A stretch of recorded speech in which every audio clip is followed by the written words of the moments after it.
ओम शांति। इस रूहानी सफ़र चैनल में आप सबका स्वागत है। जैसे कि मैंने पिछली वीडियो में बताया था कि अपने आप को जानिए, मैं और मेरे को पहचानिए, तो उसमें मैंने आत्मा की 3 शक्तियाँ बताई थी और आत्मा का रूप बताया था ज्योति बिंदु। आत्मा और परमात्मा का जब ज्ञान हो जाता है तो बाद में हम अगले स्टेप पर जाते हैं। तो आज मैं अपनी दूसरी वीडियो में ये बताऊंगी कि परमात्मा कौन है। या तो अपने तरीके से सब करते हैं, कोई भजन गा के या कोई 2 मिनट सिमरन करके, लेकिन जो है जैसा है, जैसे गीता में भी लिखा हुआ है कि परमात्मा जो है जैसा है, हे अर्जुन तुम मुझे उस रीति से जान और उस तरह से मुझे याद कर। तो आप सोचेंगे कि वो कैसा है, उसको कैसे याद करें। देखो, हमारे परिवार में भी कोई होता है, वो कहाँ रहता है, क्या करता है, वो कैसा है। मान लो मेरी बेटी है या बेटा है, हमें पता है उसकी शक्ल ऐसे है, वो उसका रूप ऐसा है, तो ही हम उसको याद कर पाते हैं। तो ऐसे परमात्मा कैसा है, उसको किस रूप में याद करना है, वो भी हमें पता होना चाहिए। खास करके जब हम मेडिटेशन करते हैं, भजन कीर्तन में, तो हम परमात्मा को याद कर लेते हैं। भाई जैसे कृष्ण का हम मान लो भजन गा रहे हैं तो वो कृष्ण का चित्र हमारे सामने आ जाता है। अगर हनुमान जी को याद कर रहे हैं तो हनुमान जी का याद आ जाता है, मतलब चित्र सामने आ जाता है। तो ऐसे परमात्मा को हम कैसे याद करें। जब हम मेडिटेशन करते हैं, जब ये 2 बातों की हमें समझ आ जाती है, आत्मा कैसी है और परमात्मा कैसे हैं, तो अपने आप ही मेडिटेशन हमारा लगना शुरू हो जाता है। तो भजन कीर्तन जब हम करते हैं तो उसमें भी हम अपना उस रस में खो जाते हैं। तो सबसे पहले परमात्मा कौन हो सकता है, जिसको सब धर्म की आत्माएं मानती हूँ। परमात्मा मीन्स परम आत्मा। हम तो जैसे सिर्फ आत्मा है, मनुष्य आत्मा, देव आत्मा, तो वो तो परम आत्मा होगी, यानी कि जो सुप्रीम आत्मा है, सर्व शक्तियों का वो सागर है, सर्व गुणों का वो सागर है। तो वो उसका रूप रंग वो कहाँ रहता है, जब तक हमें उसका नहीं पता चलेगा तो हम उसको याद नहीं कर सकते हैं हम। तो सबसे पहले तो मैं ये कहूँगी कि परमात्मा वो है जिसको सर्वधर्म की आत्माएं माने। अब सिख धर्म में भी ये कहा है कि एक ओंकार, परमात्मा सत्य है और एक है। और देखा जाए तो हिंदू धर्म में भी लोग शिव की पूजा करते हैं, शिवलिंग के रूप में उसको मानते हैं। सबसे पहले मंदिर में जाते हैं तो शिव जो शिवलिंग होती है उस निराकार पे ही जल चढ़ाया जाता है। उस शिवलिंग के अंदर जो है 3 रेखाएं भी दिखाते हैं। वो 3 रेखाएं इसका, और बीच में वो 3 रेखाओं के बीच में जो है एक छोटा सा बिंदु का निशान होता है, वो शिव का है।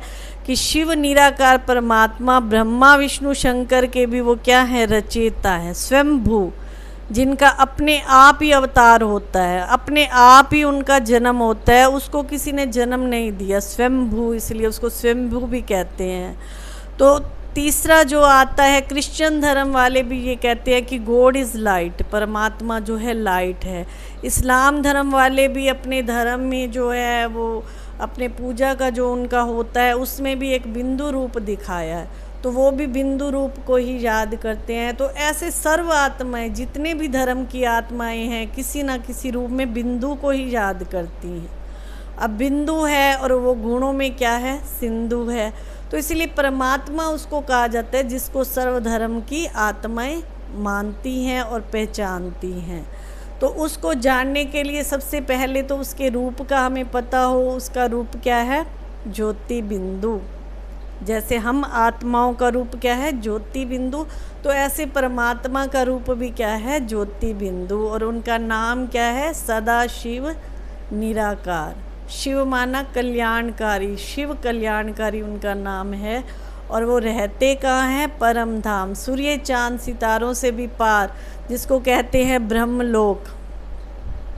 तो जब और उनका काम क्या है, किसी भी मनुष्य की हमें जब तक 4-5 बातों का नहीं पता होता, नाम, रूप, देश और उसका कर्तव्य क्या है, और तो ये 4-5 और उनके गुण क्या हैं, ये 5 बातें जो हैं जब तक हमें नहीं पता होता तो उस मनुष्य को हम ना जान पाते ना पहचान पाते। तो ऐसे परमात्मा का जो रूप है वो ज्योति बिंदु है, उनका नाम जो है वो सदा शिव कल्याणकारी है।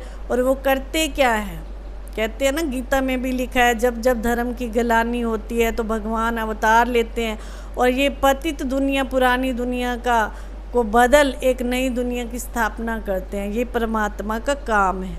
और उनके गुण क्या हैं? गुणों में वो सिंधु हैं, सागर के समान है। वो प्रेम के सागर हैं, आनंद के सागर हैं, शांति के सागर हैं, सुख के सागर हैं। जब उनका हमें पता चल जाता है, ये 2 बातों का परिचय मैं इसलिए दे रही हूँ, आत्मा का और परमात्मा का। तो जब हम उनके साथ ध्यान लगाते हैं, जब हम मेडिटेशन करते हैं, तो ये 2 बातों में टिकना जरूरी होता है अपने आप में, कि मैं एक ज्योति स्वरूप आत्मा हूँ, और उस परमात्मा के ध्यान में जाना होता है अपने आप को पहचानने के लिए। तो परमात्मा का नाम क्या है? शिव। और उनका रूप कैसा है? ज्योति बिंदु। और उनका काम क्या है? इस पुरानी दुनिया को बदल एक नई सृष्टि की स्थापना करना, स्वर्ग की स्थापना करना। और गुण क्या है उनका? उनके गुण हैं शांति के सागर हैं, आनंद के सागर है। ऐसे हमारे मतलब आश्रम पे शिव बाबा का चित्र दिखाया, उसमें 36 गुण जो मेन है, कि काल के पंजे से छुड़ाने वाले हैं, पतित पावन हैं, कल्याणकारी हैं। तो ऐसे 36 गुण डिटेल में बताए हैं परमात्मा के गुणों में। वैसे तो परमात्मा की महिमा में कहते ही हैं कि परमात्मा की महिमा का क्या वर्णन करें भी। सागर को हम क्या करें, चाहे सारे सागर को शाही बनाएं, जंगल को कलम बनाएं, तो भी उसकी महिमा का हम वर्णन नहीं कर सकते हैं। तो परमात्मा की जो हैं 5 बातें हमें पता होनी चाहिए, तभी जब हम ध्यान और मेडिटेशन करते हैं तो हमारा ध्यान लगना अपने आप ही शुरू होता है। जैसे अपनी फैमिली में भी हमें किसी का रूप, नाम सब ये पता होता है, तभी उसको हम याद कर बैठ पाते हैं भी, उसकी शक्ल कैसी है, वो उसका नाम क्या है।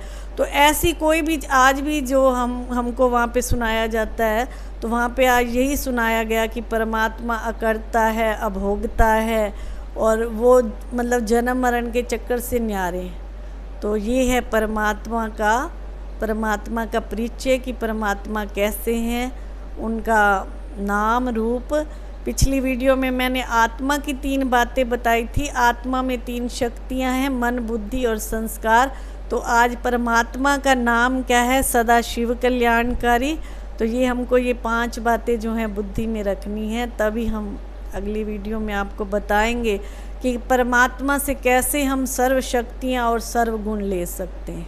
अच्छा, ओम शांति।